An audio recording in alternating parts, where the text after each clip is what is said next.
Atenção internautas de todo o mundo, para o toque de 5 segundos.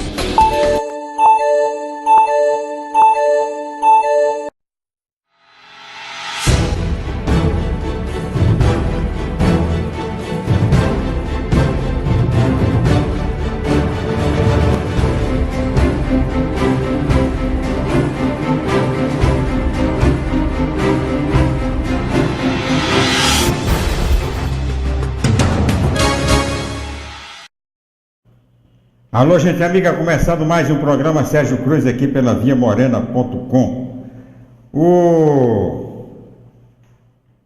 A besta-feira tá solta aí, né? Ontem foi o GAECO.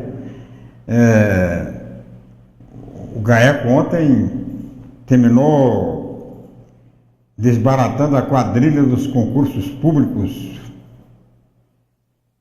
Uma empresa que realizava os concursos públicos para prefeituras municipais com fornecimento antecipado de gabarito. Passava no concurso quem o contratante queria.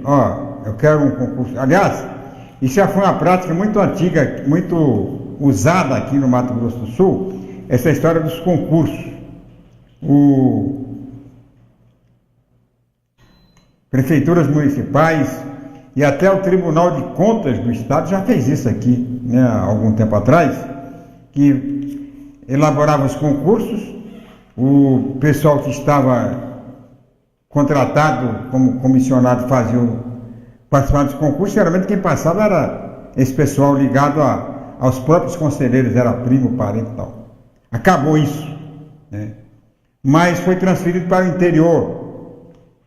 Algumas prefeituras insistiram, né, em realizar esses concursos prêt-à-porter aí, concursos já, cartas marcadas. Então ontem o GAECO daí em cima aí andou prendendo uma porção de gente aí. Hoje foi Operação Reagente, lá na Hospital Regional. Prendeu lá 2 ou 3 pessoas, inclusive o presidente presidente do Hospital Regional, que foi preso porque a polícia bateu na casa dele, encontrou uma espingarda lá, e não tinha registro, então prenderam por posse ilegal de arma, que naturalmente já deve estar liberado, né, porque pagou a fiança e saiu. Daqui a pouco já não vai mais ser preciso sair, porque estão aí na tentativa de revogar o Estatuto do Desarmamento, e se a posse for permitida, qualquer cidadão vai poder ter uma arma em casa, com nota fiscal, registro direitinho e tal. Que eu acho normal você ter uma arma em casa com alguns requisitos, né? Que não é essa história de pessoas do bem. Eu tenho visto aí a campanha do pessoal que é contra o Estatuto do Desarmamento, é que as pessoas de bem podem ter sua arma em casa. E qualquer um vai ter, né? Eu sei lá quem é de bem, quem não é de bem, porque você vai ter na testa do cara quem é de bem. Você é um cara de bem, você é um cara de mal. Você é um cara do bem, você é um cara do mal. Não existe isso. Existe quem preenche requisitos, né? Quem sabe manusear a arma, quem não é louco, né? Quem pode mostrar um atestado de que não é doido, que não vai usar essa arma feito maluco aí, né? Como usam lá nos Estados Unidos. Mostrar que não é doido, que então, precisa ser do bem e do mal. Essa história do bem e do mal é uma maior frescura que tem. Você é do bem, você é do mal. Quem é do bem e do mal, rapaz? De repente você é do bem, de repente você é do mal. Depende do estado de espírito. Eu sou um homem do bem. E do bem? O que é do bem? Para mim é tudo frescura, né? Tudo clichê. O bandido pode usar, o homem de bem não pode. O homem de bem pode ser bandido também, né? Como é que você vai saber que o cara é do bem ou é bandido? Ele não tem ficha na polícia, mas pode ter. O Lula, por exemplo, quando assumiu o governo, era o homem mais honesto do mundo. Eu votei no Lula porque ele era honesto. Não tem nada contra ele. De repente está na cadeia. Esse negócio de bem e do mal, não. Tem arma em casa para se defender e tal. Bom, mas a história é outra, não tinha nada a ver com... As pessoas têm que ter muito cuidado quando no atestado de boa conduta, de bons antecedentes, de honestidade, de lisura, isso não se passa, tá? CCR Vias, montada em cima do Brasil antigo. Quando eu falo Brasil antigo, é aquele país que se arrastava em cima da propina e da corrupção. Essas grandes empresas, grandes conglomerados que havia por aí, como Odebrecht, JBS e tal, todos eles sustentados em cima de um mar de lama de corrupção. Não tinha nada. Todo o dinheiro que eles tinham, todo o patrimônio que eles tinham, é dinheiro de benefício concedido ilicitamente, irregularmente, fraudulentamente pelo Estado, a partir do Banco Nacional de Desenvolvimento Econômico e Social, do Banco do Brasil, da Caixa Econômica Federal, dos fundos de pensão. Agora está se vendo a CCR Vias, né? A CCR Vias resolveu interromper a duplicação da BR-163, da qual ela é concessionária, porque tinha que renegociar o contrato. Esse negócio de renegociar contrato, negócio de aditivo, é coisa da política antiga. É coisa da política antes da Lava Jato. Depois da Lava Jato, então esse negócio não justifica mais essa história de aditivo, de renegociar. Não. Por que renegociar? Contratou a duplicação da rodovia em cima do pedágio. O pedágio está sendo pago normalmente pelos motoristas, né? Condutores de veículos, estão pagando o preço contratual, aquilo que foi contratado pela empresa para fazer a duplicação. Duplicou 10%, que era para poder iniciar a cobrança dos pedágios, e depois reduziu o número de veículos. Mentira! Onde é que vai reduzir o número de veículos? O veículo está voando?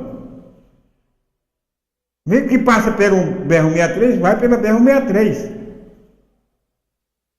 Ah, mas tem as rotas de escape, mas sempre tiveram. Essas rotas sempre existiram. Essas rotas não foram criadas depois da BR-163, porque a BR-163 é a rodovia mais antiga de Mato Grosso do Sul. Então não tem rota de escape, desculpa, é tudo mentira.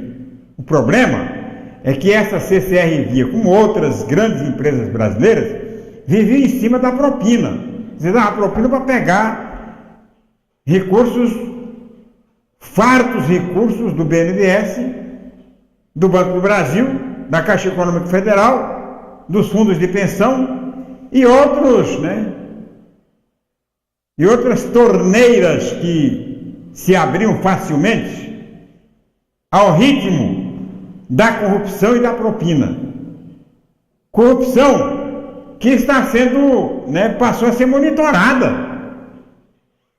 E ontem o pessoal caiu em cima da CCR Via lá em São Paulo, que é a mesma daqui, a mesma companhia, São Paulo, Rio, está no Brasil inteiro, pesteou o Brasil inteiro.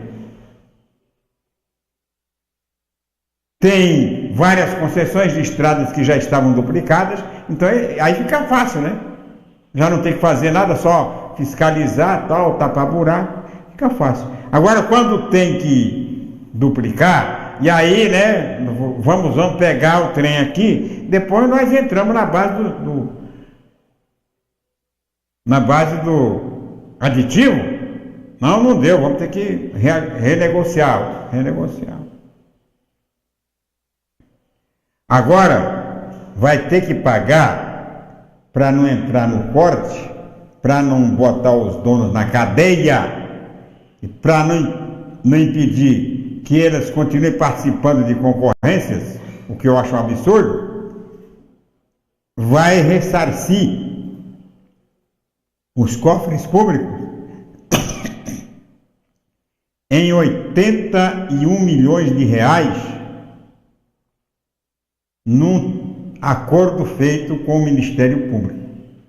Não, vamos fazer um acordo aqui, então. Dá 81 milhões, aí você continua, então. E os políticos aqui de Mato Grosso do Sul, inclusive o governador Reinaldo Azambuja, passaram e passam a mão na cabeça dessa CCR. Lá no norte não, no Mato Grosso não. Não, Mato Grosso aqui vocês vão ter que duplicar, e estão duplicando. Inclusive denúncia de que estavam tirando dinheiro do pedágio de Mato Grosso do Sul para duplicar no norte, para duplicar em Mato Grosso. É uma hipótese, é uma suspeita que não foi confirmada, mas essa dos 81 milhões é oficial. Vai ter que pagar e vai ter que tirar de algum lugar. E não vai ser do BNDES, não.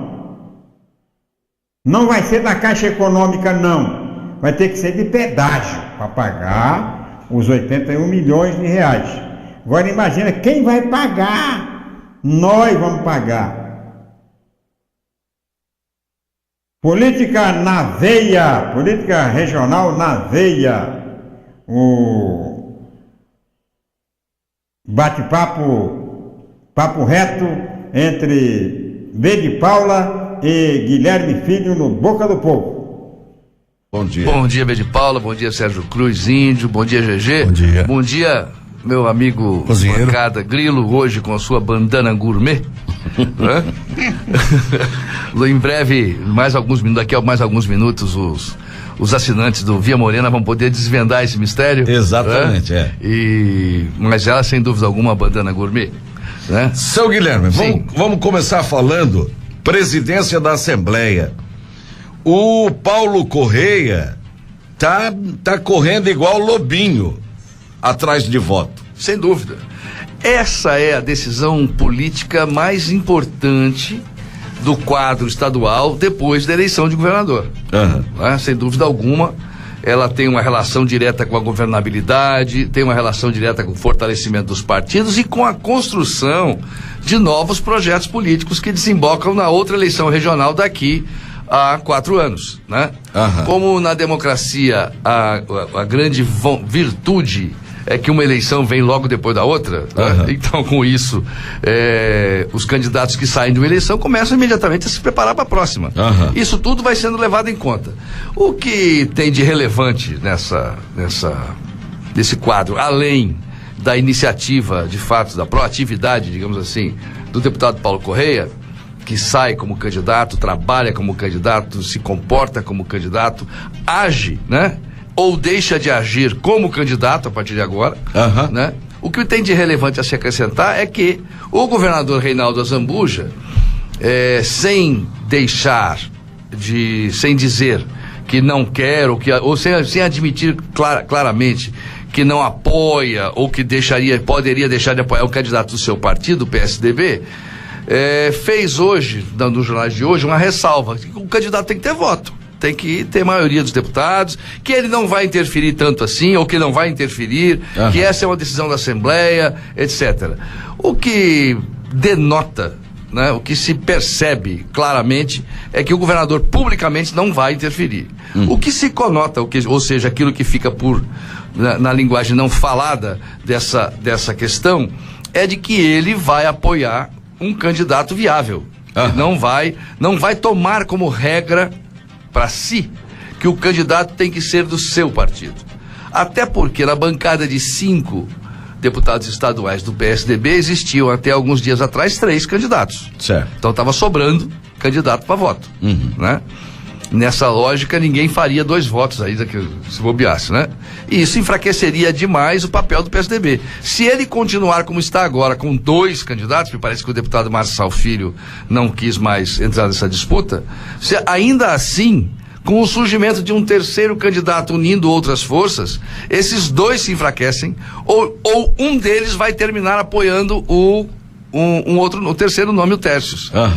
É um ambiente que o Sérgio Cruz, aliás, que está aqui do meu lado depois, pode me ajudar até a comentar, que se conhece, que é um ambiente muito interessante essa composição, porque de fato o excesso de candidatura termina provocando o surgimento do chamado Tércios, né, que é o terceiro ou o candidato de consenso, digamos assim, que faz com que você tinha lembrado aqui algum dia, um deles possa ser lembrado exatamente do deputado Zé Teixeira, que tem hoje assegurado a primeira secretaria, é candidato à reeleição, e entre os atuais deputados não há nenhuma dúvida, ninguém deixaria de apoiá-lo, e entre os novos é possível também que ele conquiste alguns votos, o suficientes, portanto, para ingressar numa chapa como candidato a primeiro secretário bastante viável, pode fazer com que ele termine sendo apontado diante de tanta briga como um candidato capaz de pacificar e, com isso,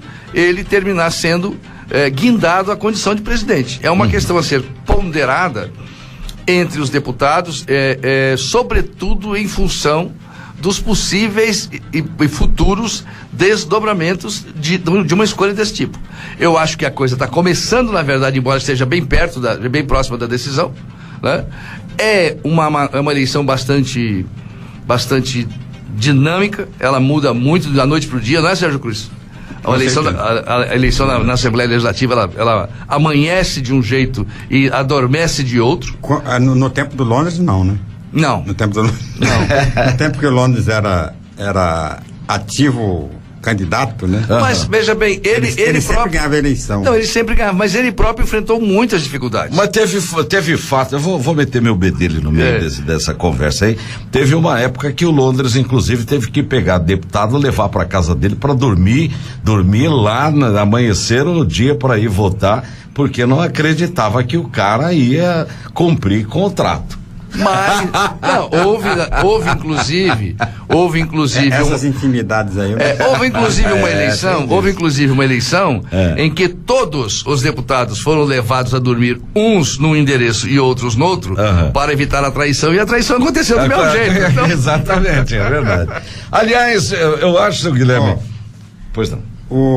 Está tramitando no Senado um projeto para abrir o voto, né? Exatamente. Não tem mais voto secreto para a mesa. Para a mesa. Então, não havendo voto secreto para a mesa, também não vai haver traição, né?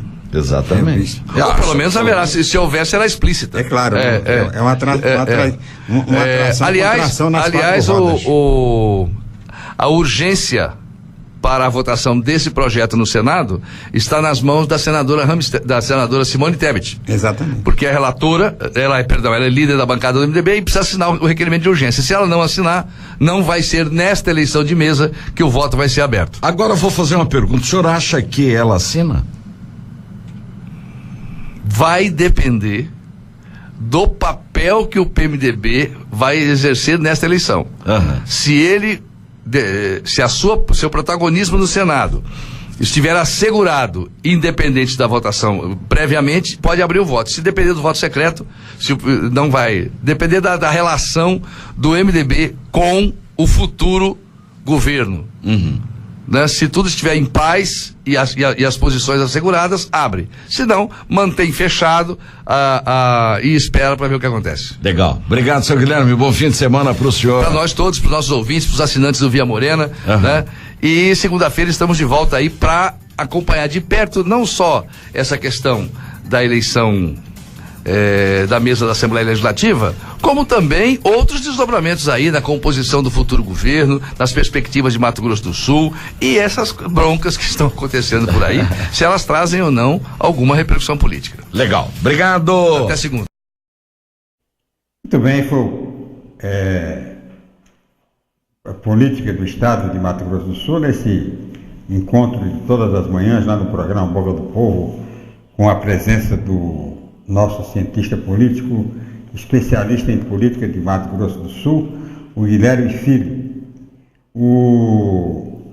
Quero falar neste programa ainda hoje sobre o indulto de Natal, né? Um indulto que está empacado lá no Supremo Tribunal Federal. Ontem, 2 pedidos de vista terminaram tirando o projeto, né, que já estava praticamente votado, tirando o vigor, né, a vigência do decreto do presidente Temer. E termina, não, se continuar do jeito que está aí, termina o decreto aprovado, mas não pode entrar em vigor porque tem uma liminar que, né, cuja aprovação pelo plenário foi adiada também por um pedido de vista feito pelo presidente do Senado, não, Sérgio, do Supremo Tribunal Federal, tá? Então, isso depois do tempo em Brasília e em Mato Grosso do Sul.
Você acredita que o meu filho hoje não anda porque ele foi picado por um mosquito que você não dá importância? Foi um dos momentos mais difíceis da minha vida. Eu acho que as pessoas só têm noção da gravidade quando vivenciam a situação. O perigo é para todos. O combate também. Faça a sua parte. Com ações simples, podemos combater o mosquito. Ministério da Saúde. Governo Federal.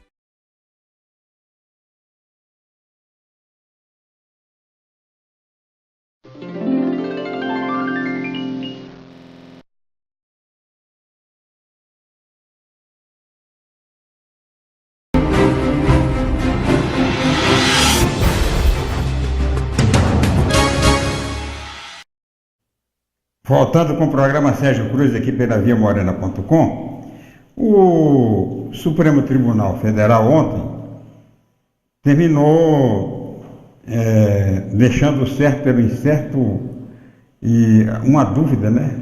Como é que vai ser o indulto de 2018? Vai ter indulto ou não vai ter? Porque o decreto do indulto do presidente Temer de 2017 simplesmente não existe, né? A vigência foi impedida por uma liminar requerida pela Procuradoria-Geral da República. Limitou o decreto, uma liminar que limita a ação do decreto. O plenário votou, a maioria votou a favor do decreto original.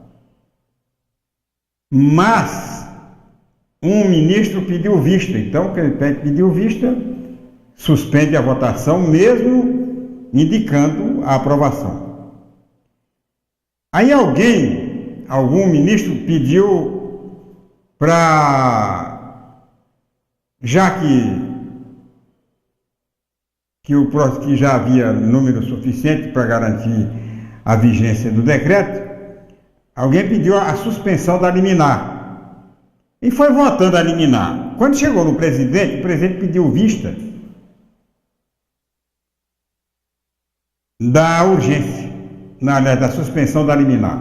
Então, quer dizer, o decreto foi aprovado, mas não pode entrar em vigor porque não foi concluída a votação. Está entendendo? Então não está. O que está em vigor é o decreto com a liminar concedida ao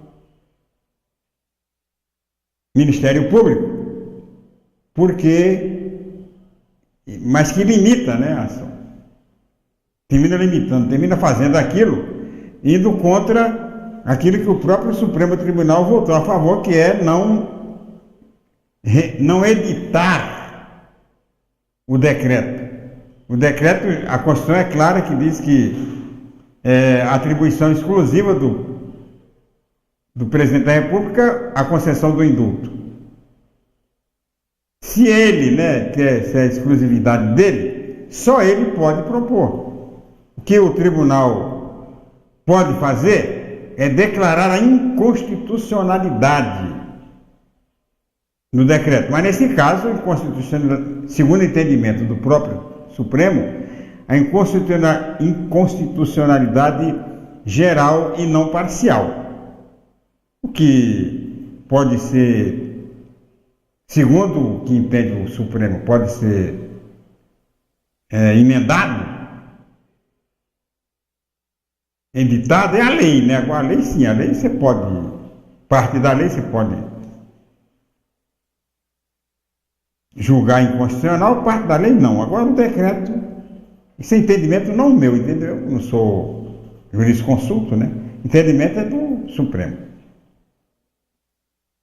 Agora, o que eu concordo é que o decreto do Presidente da República devia vir como veio um outro primeiro, né? Que ele excluía no indulto os crimes contra a administração pública, que aí envolvia tudo quanto era investigação aí, colarinho branco. Dessa vez ele fez um decreto jogando todo mundo, favorecendo todo mundo, inclusive os autores de crime, chamado crime do colarinho branco, a corrupção e tal. Um nome que apareceu entre os 22 que serão beneficiados com este indulto aprovado pelo Supremo seria o Eduardo Cunha. Mas um dos desembargadores mostrou que o Eduardo Cunha não preenchia os requisitos do decreto. Então não são 22, seria menos, né? Mas o Ministério Público jogou em cima de 20. E eu concordo, eu acho que os crimes, para mim, o crime de corrupção é crime hediondo. Não está ainda regulamentado isso, mas eu concordo que não deve fazer parte, não deve ser beneficiado pelo indulto. Por que o indulto? O indulto, ele tem por objetivo beneficiar crimes de menor potencial. Por exemplo, o homicídio não pode ser indultado, é homicídio. Chamados crimes de sangue não deve ser. Não são crimes, são crimes comuns mas não são crimes leves. São crimes contra a vida. Então você lá dá para um ladrão de galinha, para um crime de menor potencial, mas deixa de atender a quem realmente o indulto é dirigido. Aliás, eu sou contra qualquer tipo de indulto, né?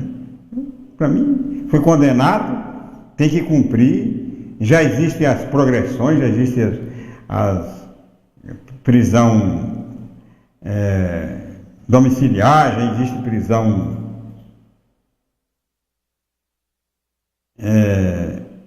essa que você vai à noite e tal.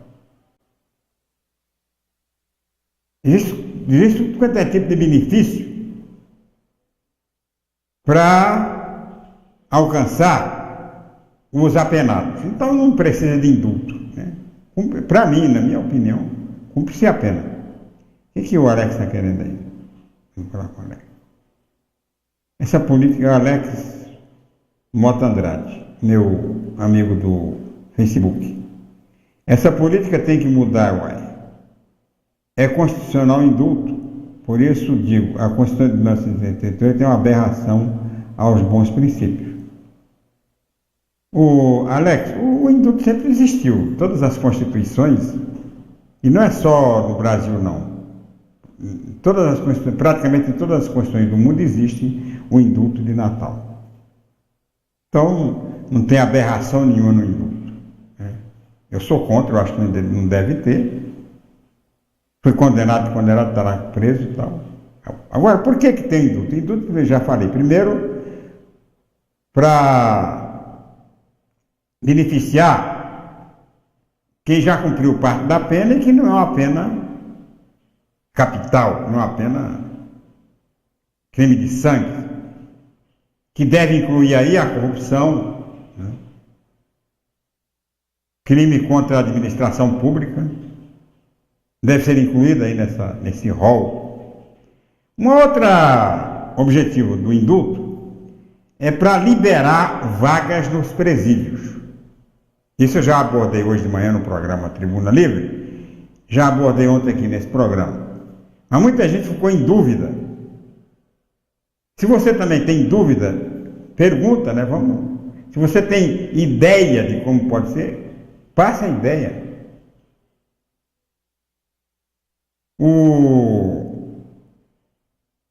Esvaziar um pouco as cadeias, aumentar ou criar vagas nas cadeias, porque o problema carcerário no Brasil é que não tem vaga nas cadeias. A prisão aqui você tem uma prisão para 10 presos, tem 20, que é sempre o dobro. Boa tarde, Sérgio Cruz. Adriana Cristina Asbert. Boa tarde, Sérgio, boa tarde. Fica parecendo que receber indulto é como receber o 13º. Tá o esperado pelo trabalhador. Mais ou menos isso. Indulto, mais ou menos, dá para comparar. Acho que foi condenado. Já existem várias condições aí que o condenado pode ser beneficiado. Eu sou contra praticamente todas. O condenado vai para a cadeia. Mas eu falava aqui do problema das vagas na cadeia, né? Então, o indulto vem, assim como a tal de audiência de custódia. Vem tudo isso para conseguir vaga no presídio, porque não tem vaga no presídio.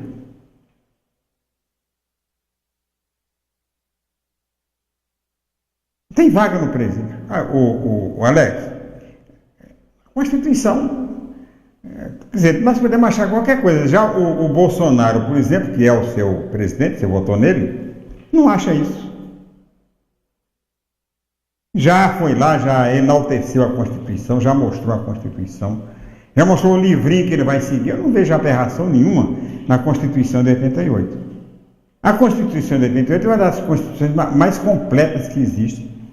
Na história do Brasil não houve nenhuma Constituição melhor, mais ampla do que a de 88. O que aconteceu na Constituição de 88 é que uma Constituição muito avançada para o Brasil. Isso eu reconheço. Foi uma Constituição feita por parlamentaristas no regime presidencialista. Quer dizer, agora, quanto a direitos fundamentais e tal, ela é completíssima. Eu recomendo a você que leia melhor a Constituição e deixando de lado a questão ideológica, né? Questão de ser de esquerda, de direita, deixa e procura a Constituição em cima, à luz do direito. Aí você vai ver que não é essa aberração que você acha. Se você vai avaliar a Constituição à base da ideologia de esquerda, de direita e tal, aí você vai encontrar uma série de fatores que contribuem lá com o teu argumento. Mas eu falava das vagas no presídio, nos presídios. Então não tem vaga no presídio. Então essa tanta audiência de custódia, que é para preso não condenado, né, para preso em prisão provisória ou prisão preventiva, como o indulto, elas têm essa função de esvaziar a cadeia, porque o Brasil não tem cadeia suficiente. Aí o cara fala, não, aí fica amontoado, não fala mal, o cara cometeu o crime, ele que se lasca, ele que fica lá amontoado. Tem problema também. Não tem o dó, né? A dó do cara. Ele tem o direito dele, ele que brigue lá, os chamados direitos humanos que ele tem. Agora, o que eu tenho é uma preocupação. A superlotação na cadeia, ela vai atender o quê? A quem? Aos partidos na cadeia. CVV, PCC, serão os grandes beneficiários. Por quê? Porque vão receber uma enorme massa de pessoas,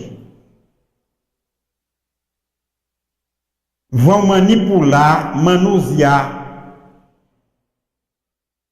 o grande eleitorado que vão receber e vão exercer a partir da... Quanto mais gente, quanto mais desorganizado for o sistema penitenciário, mais beneficia o crime organizado. Veja bem, eu estou falando aqui, não é nem um comunista que está falando e nem um fascista. Eu estou falando aqui uma realidade nua e crua. Ontem eu falei aqui do auxílio reclusão, que questionável, né? Questionável. Como é que um preso que cometeu um crime vai ter direito a um salário maior que o salário mínimo do trabalhador que está aqui se lascando aqui, carregando massa para fazer construção? Não tem justificativo. Mas sabe o que acontece? O crime organizado paga muito mais que isso para manter o controle do crime, da violência no país. O crime organizado, pouca gente sabe que as pessoas também fecham os olhos, né? Tapam os ouvidos para não ouvir. Mas o crime organizado, ele tem uma enorme influência fora dos presídios. Quando é esse negócio de queimar ônibus, não sei o que, é tudo coisa do crime organizado. Crime organizado que se organiza em cima da massa carcerária. Desorganizada, quer dizer, o preso não tem nenhum tipo de assistência do governo, mas o crime organizado dá assistência. O crime organizado distribui sacolão para a família de preso fora, que está fora do presídio. Sabia disso? O crime organizado recruta até dentro da polícia soldados novos e até oficiais. Ficou muito claro naquela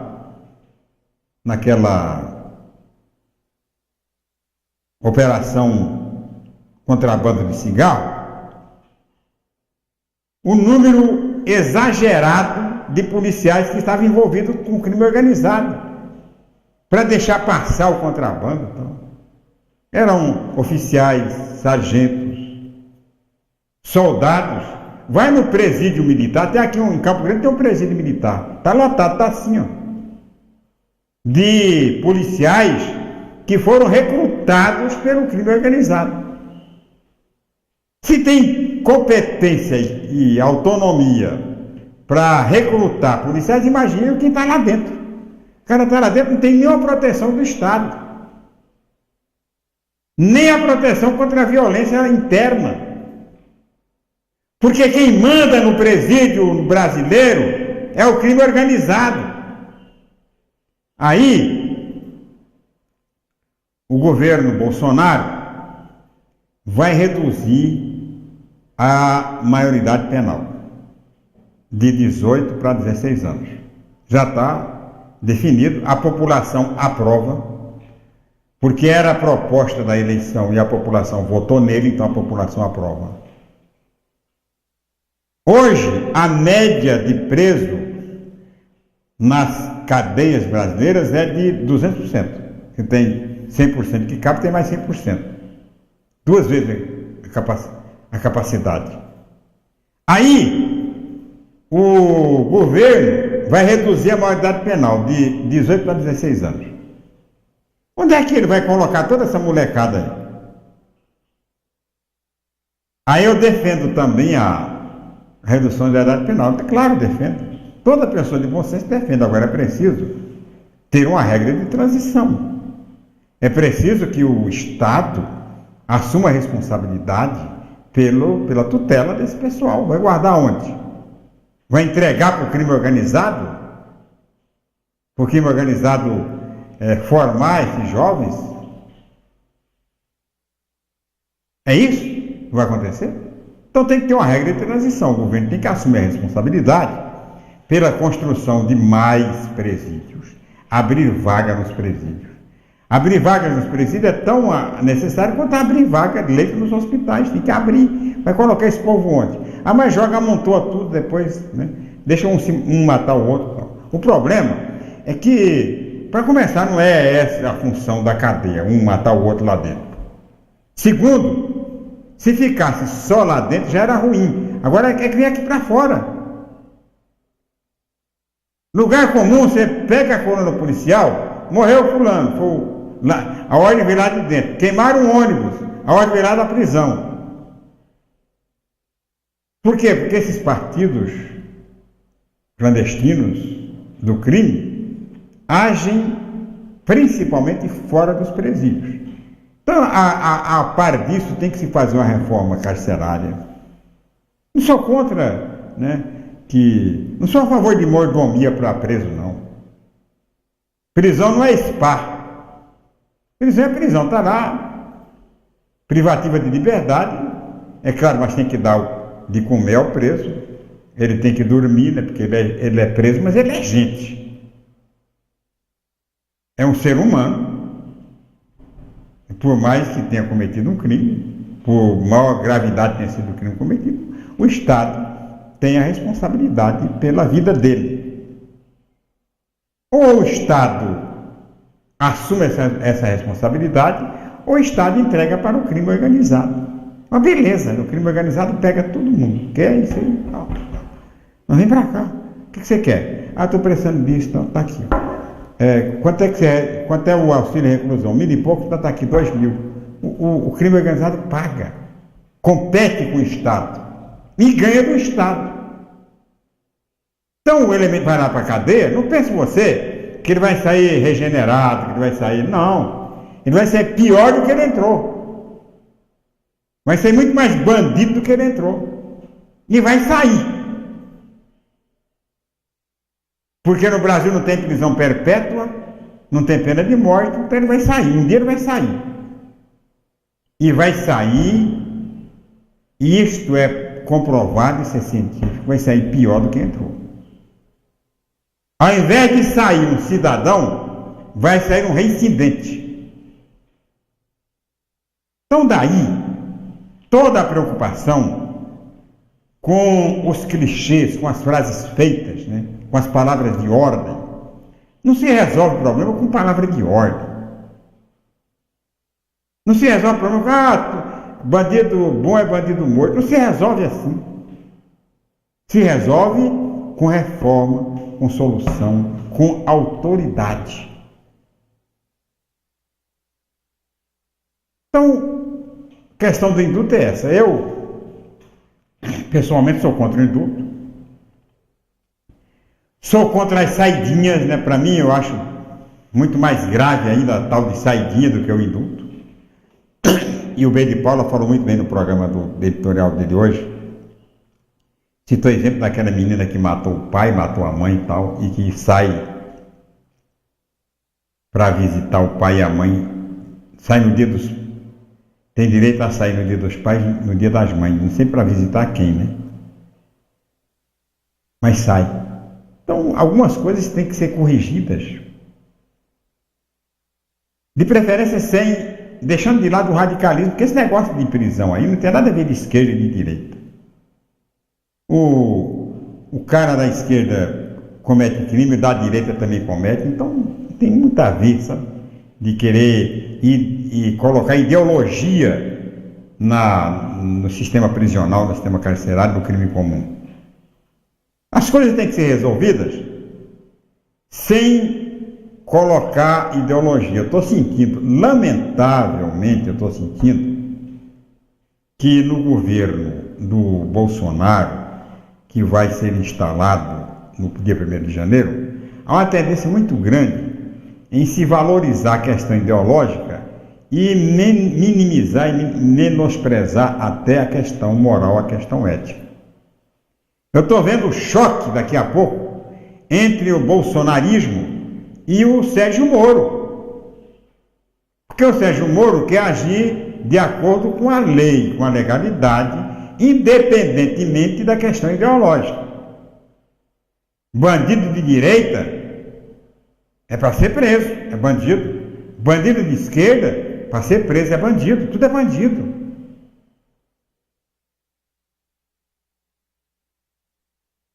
Então, a campanha do Bolsonaro, ela foi feita em cima da questão ideológica e também da questão ética e moral. Não vamos deixar que uma supere a outra. Não vamos ficar brigando o tempo todo pela escola sem partido. Resolve logo a escola sem partido, resolve o estatuto do desarmamento. Mas não vamos deixar que o governo se embrenhe totalmente nessa polêmica e deixe de lado questões relevantes como essa do sistema prisional. Vamos fechar os olhos, virar as costas para os problemas? Não, vamos encarar todos. Eu estou sentindo, infelizmente, que essa questão mais ética e moral está sendo meio que desprezada na formulação, principalmente do Ministério. Não quero fazer nenhuma crítica ao governo, até porque eu tenho sido cobrado aqui que deixa o homem tomar posse e tal. Vamos aceitar que dói menos, né? E vamos esperar o governo se formar. Agora eu estou notando pela escolha dos ministros de que a questão ética e moral não está sendo muito relevada. Está sendo mais a preocupação do Bolsonaro, está sendo mais com a questão ideológica, de direita ou de esquerda. Também deve ser considerado, até porque ele assumiu a condição de candidato da direita. Agora, não pode jogar todas as questões de Estado em cima da ideologia, porque senão ele inviabiliza o governo dele. Estou falando isso com a experiência de 50, 60 anos lidando aí com política. Conhecimento, sem nenhum interesse vamos criticar o governo, não. A crítica ao governo, ela é uma crítica natural. Crítica natural. Critica quando deve ser criticado, elogia quando deve ser elogiado. Este vai ser o meu comportamento durante todo o governo do Bolsonaro, como foi no governo do Lula, como foi no governo da Dilma, do Temer. No governo da Dilma, por exemplo, não teve nada para elogiar. O governo do Temer tem que ser ressaltada a política econômica, que ele não deixou desgringolar de tudo, né? Trouxe o Meirelles e o Meirelles conseguiu segurar a coisa aí até o final do governo. E espero não ter que vir aqui criticar o governo do Bolsonaro. Concordando, inclusive, que ele implemente tudo aquilo que ele prometeu durante a campanha. Escola sem partido, voto impresso, né? Aliás, o voto impresso eu até faço questão que ele realmente faça valer, até porque havia entre os bolsonaristas a hipótese, né? E até a denúncia de que o Bolsonaro ia perder por causa do voto, por falta do voto impresso. Terminou ganhando sem voto impresso. Então, tudo que cumpra, por exemplo, a sua palavra com relação ao Bolsa Família, que ele disse que não ia revogar, que não ia acabar com a Bolsa Família, que vai governar de acordo com a Constituição. Então, compromisso que ele assumiu, que eu espero que ele cumpra. Não vou aqui tripudiá-lo por causa Sou contra, né, o tal de escola sem partido, que eu acho uma bobagem. Sou contra o porte de arma, mas foram coisas aprovadas pela população e que ele deve permitir, não só a posse, mas o porte. Ele prometeu. Tem um vídeo dele onde ele aparece com 2 armas na mão, dentro de da Taurus, né, de uma fábrica de armas, de munições, ele dizendo que se chegasse ao governo, cada brasileiro ia ter direito a uma pistola e cada proprietário rural ia ter direito a um fuzil para se defender das invasões. Acho isso absolutamente normal, vai atender, a responsabilidade é do governo, né, atender. Agora, é preciso não levar o governo para um viés totalmente de direita, de extrema direita. Direita, tudo bem, não de extrema direita, da intolerância, né? Isso aí não funciona. Ele termina comprometendo a própria governança, a própria governabilidade da gestão dele. E eu, que já aceitei para doer menos, vou, né, estar... Não significa muita coisa, né? Porque é uma voz no deserto, aí, ou uma voz na multidão, mas vou tentar passar isso, né? Tanto quanto mais de pessoas que eu conheço, para que o governo do Bolsonaro coloque o Brasil acima de tudo. Deixando de lado o sensacionalismo, o populismo, e governando. Governando como deve governar, democraticamente. Ele foi eleito seguindo as regras do jogo democrático. Então vai ter. O que eu não vou aceitar é o investimento contra a democracia. Isso não vou aceitar. Todo mundo conhece bem a minha posição aqui, que eu sou contra qualquer tipo de ditadura do proletariado, contra a ditadura de direita, qualquer tipo de ditadura, qualquer regime de partido único, qualquer regime de exceção, ditadura militar, ditadura civil, eu sou contra, sou a favor da democracia. E quando entrou no PSL, o Bolsonaro fez um juramento pela democracia. Eu não vejo razão nenhuma para ele quebrar esse juramento hoje para atender interesse de grupos isolados, de extrema-direita e tal. Não acredito nisso. Mas tá bom. Então é isso que eu queria falar sobre o indulto, sobre as vagas na prisão, por que o indulto. Então, isso que eu queria falar, queria colocar. Volto na segunda-feira. Muito obrigado por sua audiência, por sua atenção. Tchau, Pica-Pau.